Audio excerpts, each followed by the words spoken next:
Hollow Knight. This is a game that I'd watched others play and looked like I was going to enjoy it, and so I ended up getting it for myself and playing it for myself. I've played most of the way through the game. You can see I've already got 30 hours in that save file, and I really enjoyed it, and I decided, even if it wasn't a blind playthrough, I wanted to do Let's Play this game. And so we'll do it together, and I can show off why I like this game, and maybe by the end of the first episode, maybe you'll be interested in the game too. So, in wilds beyond, they speak your name with reverence and regret. For none could tame our savage souls, yet you the challenge met. Under palest watch you taught, we changed, based instincts were redeemed. A world you gave to bug and beast, as they had never dreamed. From Elegy for Hallownest by Monomon the Teacher. This game has a lot of interesting lore as well, but that will take a while to develop. So let's watch the opening cutscene. Chains. Some horns. Something orange and spreading. Something chained up. And a black egg with 3 glowing seals. Eventually it will all make sense. In any case, the original elegy said for bug and beast. This is a game of bugs, a game of insects. The place is called Hallownest, and you and all of the characters you interact with and fight with are little bugs. And there isn't much in the way of cutscenes and animation, but there is one here at the start of the game. But as we'll see shortly, it's kind of a 2D platformer, a metroidvania, but has really tight kind of like movement and fighting controls. It reminds me of Spelunky in that respect. But in any case, this is our guy. And so here we are. We're this little bug.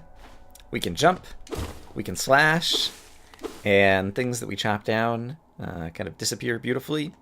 We have 5 little life heart masks up in the upper left.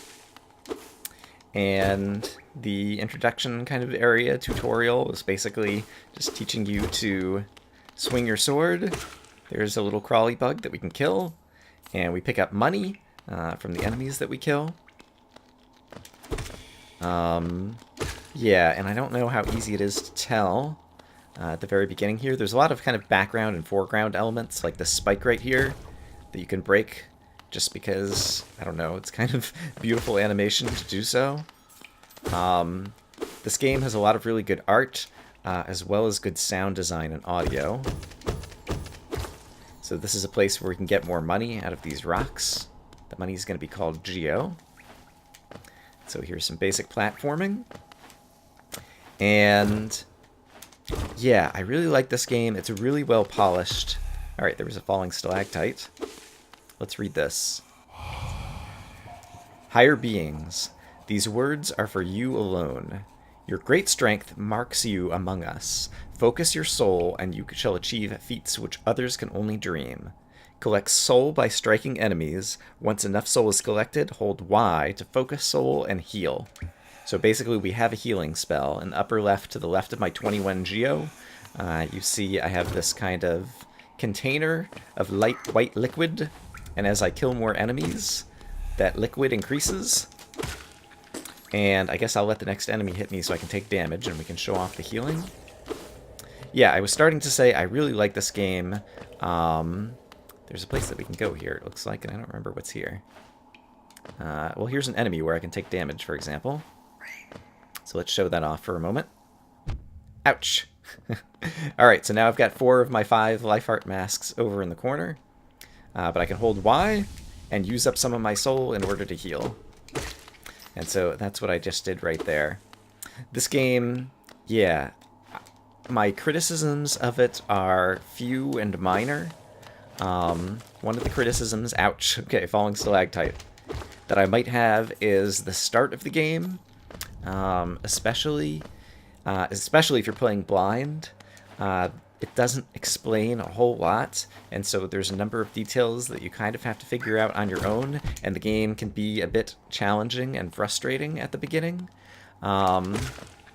Yeah, but if you've watched others play a bit so that you know how things work, it's not so bad. And yeah, I don't know. There's lots of good things to say about this game, and we will see a bunch of them as we go along. Alright, so over here, there's a blue cocoon that I can chop down, and there's these little blue things that are running away from me. And if I kill them, you see I have 2 more blue masks in the upper left. And so those are basically, they're kind of like absorption hearts in Minecraft, where basically they're a couple of extra life bits, but once you lose them, they just go away forever and you can't re-heal them. So it's kind of like temporary bits of extra life to kind of help you along. Oh! And the floor just fell right there in on me, and I don't have a high enough jump to get up there. So I mentioned at the beginning that this game is a metroidvania, which I guess is just kind of a common name for this style of game, where you explore and eventually you get various upgraded abilities. So that kind of opens a shortcut back to get back through this area. You'll eventually get various upgraded abilities, such as, you know, being able to jump higher or dash around, and so then you can go back and revisit places you've been before and be able to climb up to places that you weren't able to get to before. Higher beings, these words are for you alone. Beyond this point, you enter the land of King and Creator. Step across this threshold and obey our laws. Bear witness to the last and only civilization of the Eternal Kingdom, Hallownest. So we'll be learning a whole lot more about Hallownest as the game goes on. Alright, this door takes a lot to break down. I'd forgotten. Right here at the beginning of the game. Alright, so it goes crumbling down, and for the moment this is a one-way trip, because that is much higher of a jump than I could take. And so we will enter the city of Hallownest, although city, yeah, town, there we go, DIRTMOUTH, the fading town. So there's not a whole lot here. Let's talk to this guy. His name is Elderbug, as you see in the bottom left. Ho there, traveler. I'm afraid there's only me left to offer welcome. Our town's fallen quiet, you see. The other residents, they've all disappeared, headed down that well, one by one, into the caverns below. Used to be there was a great kingdom beneath our town. It's long fell to ruin, yet it still draws folks into its depths. Wealth, glory, enlightenment, that darkness seems to promise all things. I'm sure you too seek your dreams down there. Well, watch out. It's a sickly air that fills the place. Creatures turn mad, and travelers are robbed of their memories. Perhaps dreams aren't such great things after all. Alright, so we start getting a little bit of a clue of what will be going on down there. A sickly air that turns people mad and robs them of their memories. Many used to come, hoping the kingdom would fill their desires. Hallownest, it was once called, supposedly the greatest kingdom there ever was, full of treasures and secrets. There's lots of secrets in this game, by the way. Now it's nothing more than a poisonous tomb full of monsters and madness. Everything fades eventually, I suppose. Alright. So, Elderbug says that all of these people have disappeared down a well. However, there is something on the front door here. For all your mapping supplies, we will be opening soon, Izelda and Cornifer. We'll see a bit of them later on in the game. And here is the aforementioned well we can go down. It is possible for me to travel to the right, but there really won't be much for me there at the moment. And so let's descend down into this crazy area, the Forgotten Crossroads. So lots of bugs that we can kill, lots of little piles of geo that we can pick up in order to increase our money supply. And we're kind of just left to wander at this point. And so that's what we will do to start. Like I said, I've watched others play this game, and I've played through most of the game on my own as well.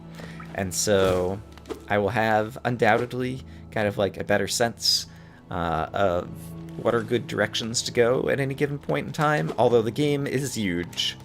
And the map is huge. It's a giant for the most part, open world to explore. Like I said, it's a metroidvania, and so there'll be places that you won't be able to get to because you don't have kind of the mobility upgrades that you need in order to get to all the different places at the beginning of the game. But things kind of slowly unfold. So if we come in here, there's this very sad bug who is crying, and not a whole lot else. We'll learn more about him later. But this is one of the first things that you'll find just during natural exploration of the game. Alright, so a variety of enemies who move in different ways, and lots of platforms to jump around on.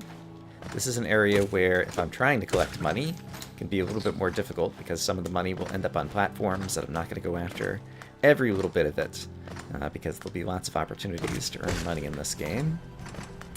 And so instead, let's just try to fight my way through some of the enemies, but kind of slowly make my way down in order to find other places to go, such as over here. What do we have? Inspect. The Pilgrim's Way. Travelers of Hallownest is ascend through verdant wilds and fungal groves to the city at this kingdom's heart. There, all wishes shall be granted, all truths revealed. It'll be a while before we'll be able to do all of that. If we come over this way, there's this guy. We've got some crazy music that makes it sound like boss music. And this guy spits at us, but if we get close to him to hit him, he uses his shell to kind of cover himself up. And we'll discover that basically we don't have the capability to damage this guy right now. So we can't go that way yet. Typical Metroidvania. We'll have to come back there after we have some new powers. Alright. So let's continue heading downwards and see what else we can find below. Killing some enemies along the way in order to gain Geo. So yeah, one of the things that I think makes this game kind of have a larger difficulty curve at the start is in the near future there will be a lot of things that you'll want to spend this Geo money on. And you're not necessarily sure what's going to be the best use of it. And things seem like they're a little bit expensive right at the beginning of the game, and so that seems to kind of slow down progress right at the beginning. Who is this? Humming along, scribbling along on his maps. Oh, hello there. Come down to explore these beautiful old ruins. Don't mind me. I have a fondness for exploring myself. Getting lost and finding your way again is a pleasure like no other.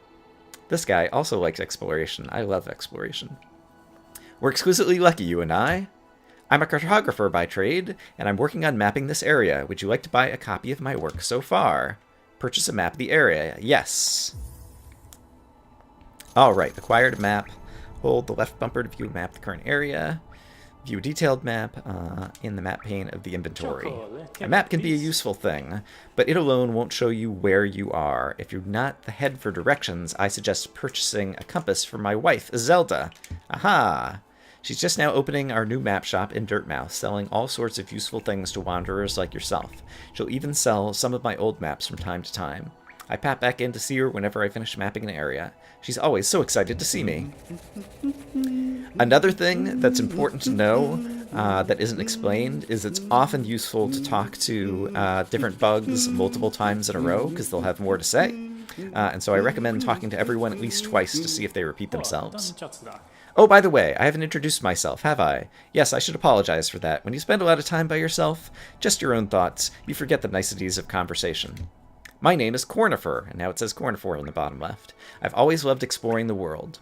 When I was first hatched, I wandered off immediately, leaving my brothers and sisters and my poor mother behind.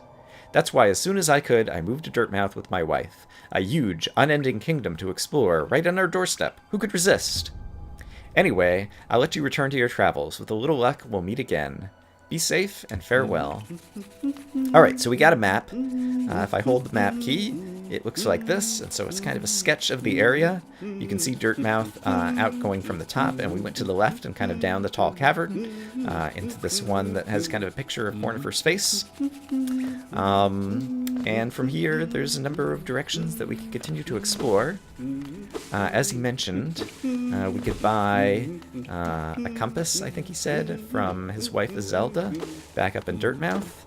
But let's do a little bit of exploring firsthand. You'll see down there, I can look down, that there's a bunch of spikes lining the bottom of the pit, and so we would not want to fall in there. But let's do a little bit of random exploring, and then we'll head back up to Dirtmouth and see if Zelda has opened up shop. Alright, so here's some pockets of Geo that we can break open. Then it's all going to fall on the floor below us, so we'll have to go pick it up. Oops. Alright, and I just fell down. The platforming in this game, like I said, it's got very good tight controls. Ooh, we just opened up a secret. Let me go grab the Geo that's down here and we'll check it out. It reminds me of... Oh! I've been trapped inside. So, let me interrupt what I was saying to say this. This game has a lot of boss battles and a lot of, I'll call them like arena battles. This is an example of kind of an arena battle where you will suddenly and unexpectedly be thrust into some kind of... Oops. Alright, and there's a falling stalactite up there. Fight that you have to complete in order to escape or move on. And so we defeat that guy, and now there's two of them. And basically we've been locked in on both sides, like there's a little gate over here as well. And so we have to defeat these guys before we'll be able to move on. Unfortunately, there's not too many of these guys, so this will be relatively easy to defeat. This is kind of just giving us a preview of the types of things that we will encounter in this game.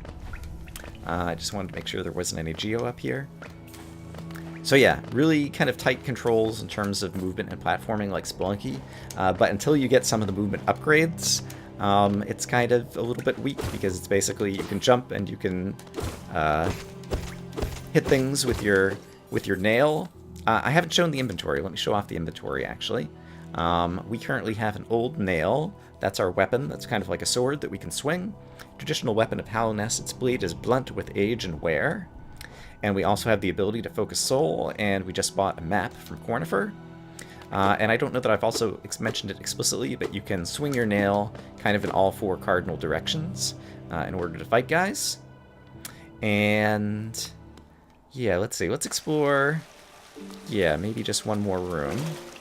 Okay, so this room is a hot spring, and I'm going to waste some of my soul right now to heal, even though I don't need it, just to show off what the hot spring does. If you look in the upper left, my soul just filled back up, and so it will refill both your health as well as your soul well, so that you can focus spells for being able to heal again in the future.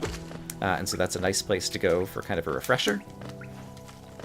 But I think we've seen a little bit of what's down here, and it is really helpful in terms of exploring to have the compass that Cornifer recommended. So let's head back up to Dirtmouth and see if we are able to purchase the compass.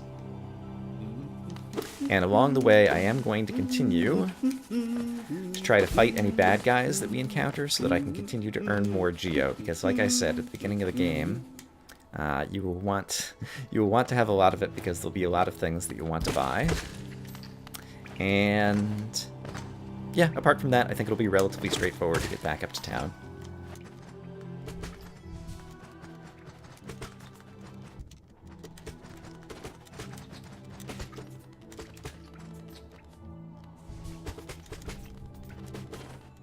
Alright, so here we have returned to where we can ascend back up to Dirtmouth.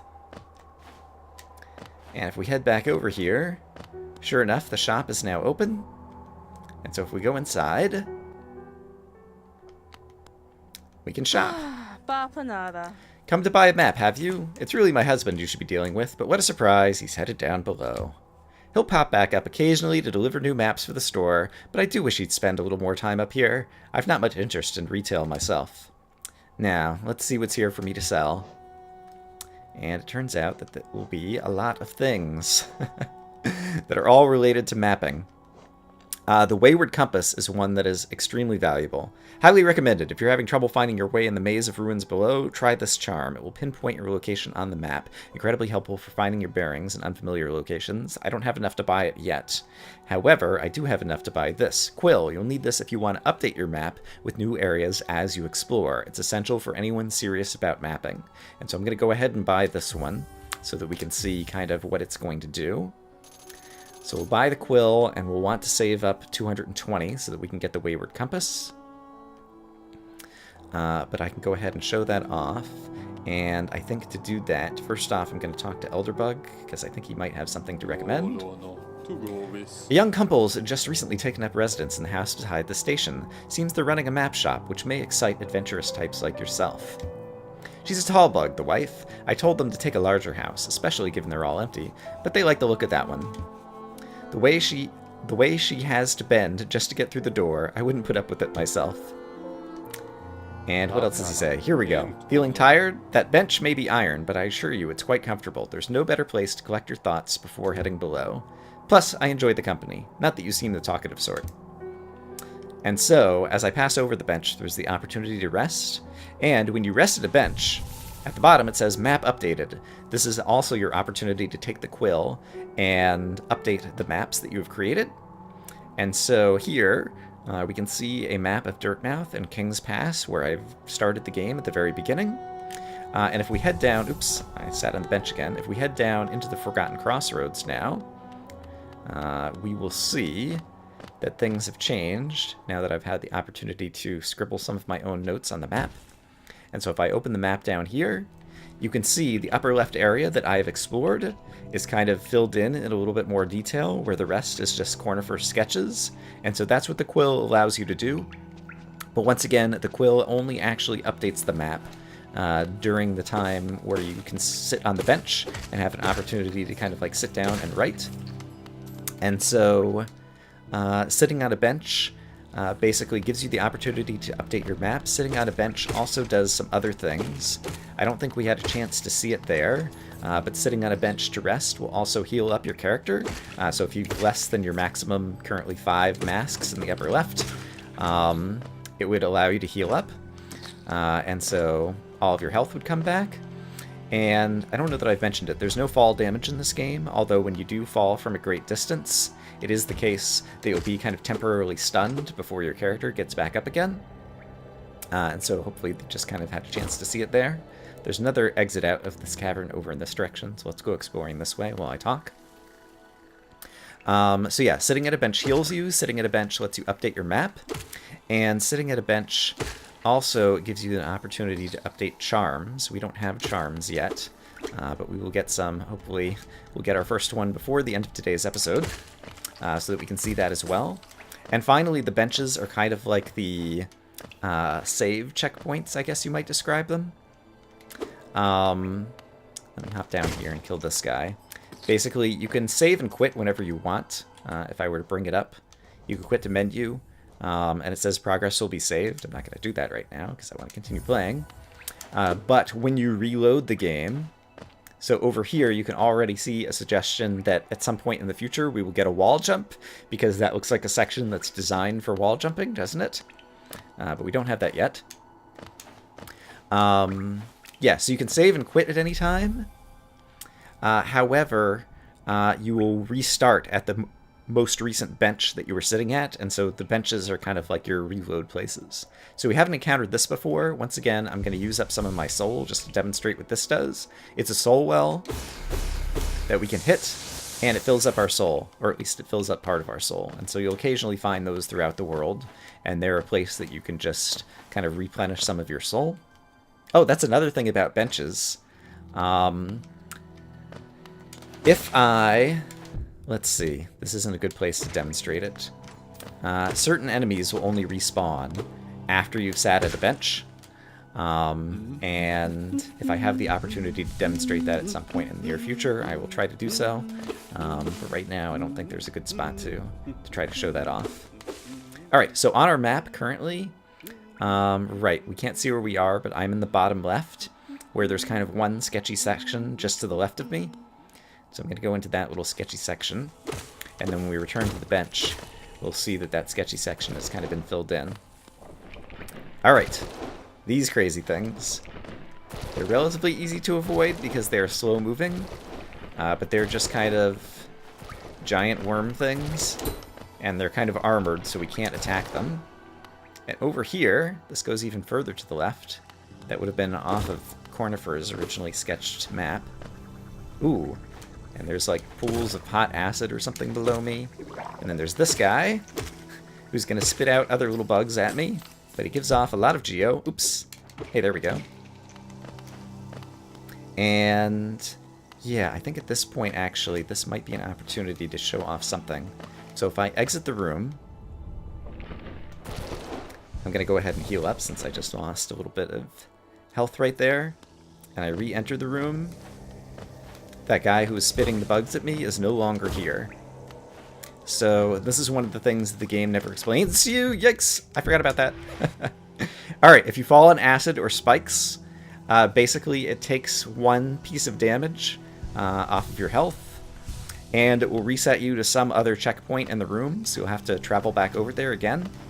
And so that's what just happened when I fell into the acid. Basically, it hurt me by 1, and now I have to kind of like re-travel through the room in order to get here. But yeah, I was saying, and this is something that's never really explained, there's kind of 2 classes of enemy. One respawns every time you re-enter the room, and the other respawns only after you sit at a bench. And it typically is easy enemies respawn every time you enter the room, and harder enemies respawn only when you sit at a bench. And that could be useful to know, although it's never kind of clearly explained. You just have to kind of figure it out. So, there's some kind of sad bug over here. And he's happier when I'm here. And he's even happier when I let him out of his glass cage. So, that is a little grub. And we can see what that's going to do for us. If we go back up, you remember that sad caterpillar bug that we saw back up near the top where we first came in into the Forgotten Crossroads? Let's go back and visit him. And we will see what's going on there. And there was some geo up there that I probably could have gotten to, but I can always come back for it later. Cornifer can be hard to find in different areas, and you'll want to find him to be able to purchase a map of the area so that you can start learning the layout of the place. But he's always humming like this, a little tune, and you can see he leaves scraps of paper behind. And so if you hear the humming or you see scraps of paper as you're exploring new areas, that'll be kind of your clue that Cornifer is going to be nearby and can help lead you to him so that you'll be able to purchase maps of new areas, to be able to learn the layout, because like I said, this is a huge sprawling world. You saw from my previous playthrough that I was like 30 hours in, and I still hadn't explored everything. And that's from after I've already watched other people play the game. And so, I don't know, I tend to kind of also play through games kind of at a slow pace. But I imagine if you were playing the game mostly blind, you could probably easily get 30 or 40 hours out of it. There's an exit over there to the right that I don't think I've gone to yet, but I prefer to head back up to... Oops! The sad caterpillar that we saw before. Oops! There we go. Almost missed. Thought I was going to take more damage. In fact, I ought to be healing, because after my soul well is completely full, oops, of the white liquid that represents soul in this game, I might as well spend it on healing, because it's just going to continue to fill up as I hit more guys. One thing that's worth noting is you get soul not from killing bad guys, but from striking them with your nail. And so the more times you strike bad guys... Hey, look! There's the little bug that we rescued. And he's happy that we have rescued the little bug, and gives us money for it. So we just got 10 geo for rescuing this little guy. And you can see there's lots of little empty egg holes here. Yeah, they're all eventually going to be filled with grubs. So these little guys are grubs, and they are scattered throughout the world and trapped inside glass containers, and we have to rescue them. And when we do, we come back to visit this guy, who apparently is called the Grub Father. We will get various rewards that he'll shower us with for having saved his little bugs. So that's cool. Let's see. As I said, this is a long game, and so I haven't decided how long would make for good kind of episode lengths for playing the game in a Let's Play. I think on the longer side probably makes sense in order to kind of like continually be making progress. And so I think I might aim for like 40 minutes an episode or something. By all means, feel free to leave feedback in the comments if you have strong opinions about episode length. I guess mostly probably for those who have watched others play the game or have watched me play various games and have a sense of what my playthroughs are like in order to try to judge. Because every game's a little bit different in terms of, I don't know, how much progress you need to make in order to complete things. Okay, this little guy I don't think we've seen before, but when we get close, he just tries to run and charge at us with a melee attack. And I see another grub who is way up there. However, I don't have the jump capability to get up there right now, and so it doesn't look like I'm going to be able to rescue that guy at the moment.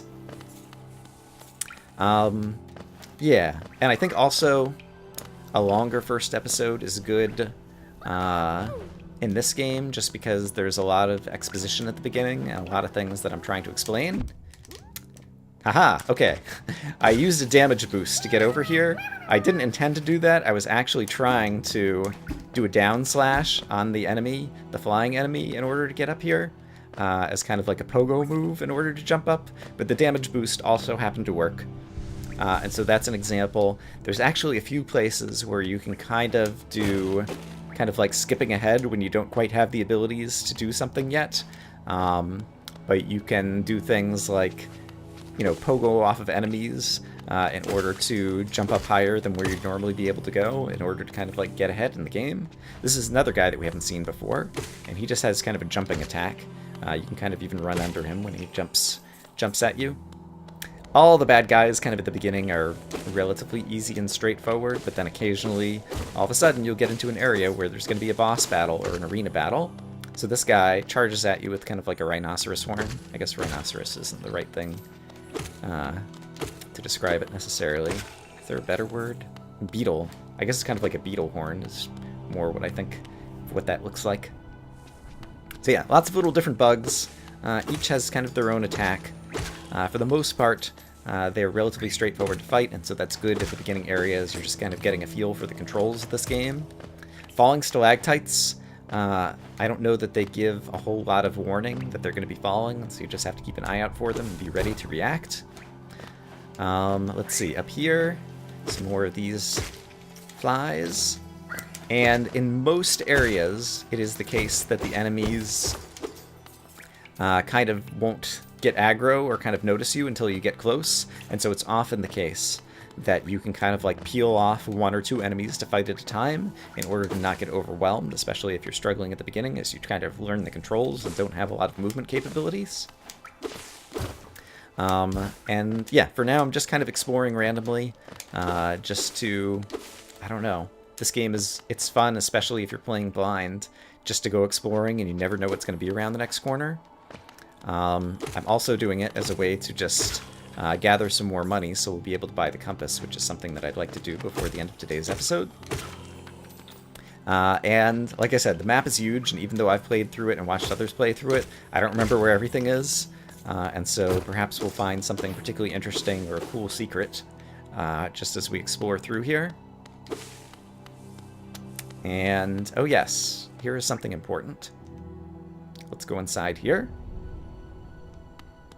What do we have? Temple of the Black Egg. And someone to talk to.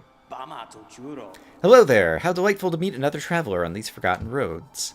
You're a short one, but you've a strong look about you. I'm Quirrell, and I have something of an obsession with uncharted places. Quirrell is someone we will see throughout the game. He's a cool guy. This ancient kingdom holds many fascinating mysteries, and one of the most intriguing is standing right before us. A great stone egg, lying in the corpse of an ancient kingdom. And this egg, is it warm? It certainly gives off a unique air.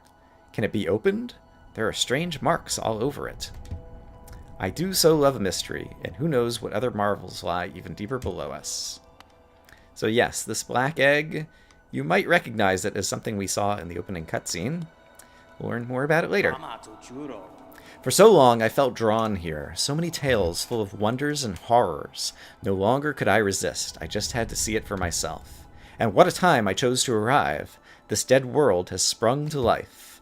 The creatures are riled up, and the earth rumbles. The air is thick. I wonder what could have brought it all about. To persevere in this ruin, that old nail alone just won't be enough. Though that's no problem, one only has to look around. Plenty have come before us, and most have met their grisly end. Many more equipped than you and I. I'm sure they wouldn't mind were a fellow explorer to relieve them of their tools. It's a kindness, really. The dead shouldn't be burdened with some such things. Did you pass that town above? What a gloomy little place, and such majesty hidden right beneath. I suppose that's why they were all headed down here. Who could resist such possibilities? So it seems like many are drawn to come down here and explore, for reasons they might not be able to explain. Truly a marvel, and I think at this point we're out of conversation options. So yes, Quirrell is someone that we can learn a bit about the world as we encounter him in different places. But that is the Temple of the Black Egg. And it will be important, and I'm just kind of striking down these things in the background just because it's fun and beautiful. This game, both the visuals as well as the audio, and we'll get a chance to just see more of the impressive audio kind of later in the game in terms of like things that are really good. Yeah, it's just really good. It's really well polished, I feel like. Let's see, if we ascend back into Dirtmouth, is there anything new? So I've just kind of made a loop around the Forgotten Crossroads down there. And I forget if there's anything new now that we've talked to any folks down here. If I talk to Elderbug again? Yeah. Did you visit that temple? A strange building, I've heard, though I'd never dare the journey myself. The braver among us once went there to pray, said they felt at peace within the walls. After a while, they stopped going. I wonder what changed. And then he's just recommending the bench again. Alright. And map is updated, so now if I take a look at my map... Oops, let me head down. It is possible to bring up other maps from areas that you're not currently in, but I'm going to head down into the Crossroads again anyway. So let me go ahead and head down into the Crossroads and open up my map there. You'll recall when I was at the bottom left, and you can kind of... let me go ahead and open up the big map, which goes like this. And then you can kind of scroll around the whole world that you've explored so far. So basically, at the bottom left, I was in kind of the tall chamber, and then to the left of it, there was Cornifer's sketch, and then I went even further to the left. So there are places that you can explore beyond where Cornifer has kind of drawn the map in a particular area. And once again, as you visit an area, it gets kind of filled in darker in the map, whereas Cornifer's sketches are kind of lighter and dotted. And so that's one way that you can kind of help keep track of all the places you've visited so far. And so I see as we come down from Dirtmouth into the Forgotten Crossroads, can I use, I forget, I don't think you guys can see my mouse cursor, so I can't use that to point, unfortunately. But basically, from Dirtmouth straight down, to the right is the Temple of the Black Egg that we just visited, and if I go all the way to the right, there's something that Cornifer has sketched that I haven't gone to yet. And so that's the place I'm going to try to go to next, so we can get that lit up on the map. And we're already at 170 geo, and so a little bit more, and we'll have earned enough that we can buy the Wayward Compass and show off what it does, and that'll probably be a good place to finish up the episode. You can see that these bad guys have respawned, and so they're an example of easy bad guys who respawn. I guess I did sit up on the bench when I was up in Dirtmouth, so I guess all the enemies, even the harder enemies, will respawn as well. Yeah, I feel like I'm spending a bit of this episode explaining a lot of game mechanics and things. And, I don't know, any large game, like, always kind of has a bit of that problem at the beginning. I feel like this game does do a good job of kind of spacing things out at the beginning, so you're not too overwhelmed with information. And I'm also trying to give a little bit of just kind of like a preview to explain things that otherwise are kind of left unexplained for a while in the game. But yeah, I feel like I'm doing more explaining. There'll be more, I don't know, interesting interactions and fights in the world in episodes to come. Ah, here's one. This guy looks big, doesn't he? And he's got a big attack. He can strike the ground with his, I don't know, big club, I guess. And sometimes when he does, yeah, he'll do a ground smash that then, like, has that coming at me. And other times he'll just try to hit me. But the good news is, I fought this guy before, and I know all of his moves. There we go. Managed to kill him. What was he guarding? He was guarding Another grub! Hooray! We've saved another one of these guys. And they're always so happy once they get saved. So yeah, the noise when you free a grub, it's so happy and joyful.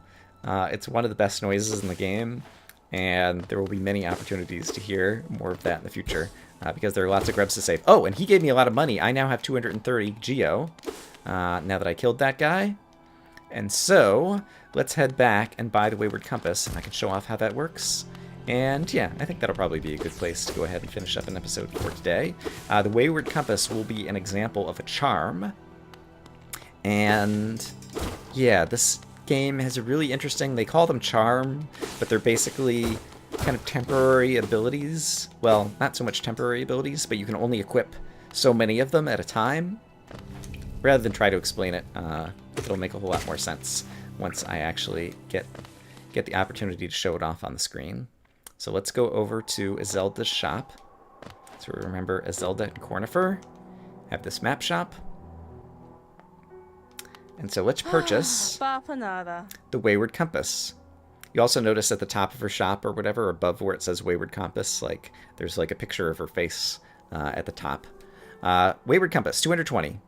All right, let's go ahead and purchase this thing. It'll pinpoint your location on the map. Item purchased, great. Collected a charm. Equip a charm to activate its powerful abilities. To equip a charm, open the charms menu while resting at a bench. So this is another thing that I said was interesting about the benches, is it's a place where you can change the charms that you have equipped. So let's go sit on the bench. And oops, there was a little thing that's reminding me that I can equip charms. So this is the charms menu. And so up here are the charms that you've equipped, and down here are all the charms you can get. There are 36 charms in the game. So far I've managed to get 1. Each charm has a cost, a notch cost. The Wayward Compass only costs 1. And you have a finite number of notches. I currently have 3 notches that you can use to equip different items. And so if I had 5 different charms, I wouldn't be able to wear all of them because I only have a finite number of notches where I can kind of fit the charms that I'm currently wearing. But in any case, let's show off what this one does. It won't be as exciting here in DIRTMOUTH, but you can see there's a little icon that looks like my head. But if we head back down into the Forgotten Crossroads, it'll be a little bit more to appreciate, I think.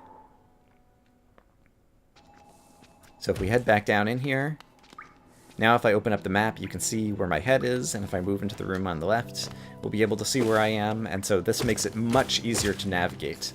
Like I said, this world is vast, and without a map of a particular area, and without having the compass on to let you know where they are, it can be very difficult to know where you are, even if you already have played this game and know the layout of a lot of the areas. And so the Wayward Compass is definitely something that you will want to get at the beginning of the game. Alright, but I think that's probably a good place to go ahead and end things for today. Yeah, I think the game is really great. The fighting in it is great. The visuals and audio are great. And it's just a really fun world to explore, and I like this type of 2D platformer, metroidvania kind of style of game. And so if you're into the genre and are looking for a game, I would recommend getting this one if you want to play it on your own. But if you just want to watch me, that's cool as well. I hope as always that you guys are having a great day, and I will see you again soon with more of Hollow Knight. Bye-bye.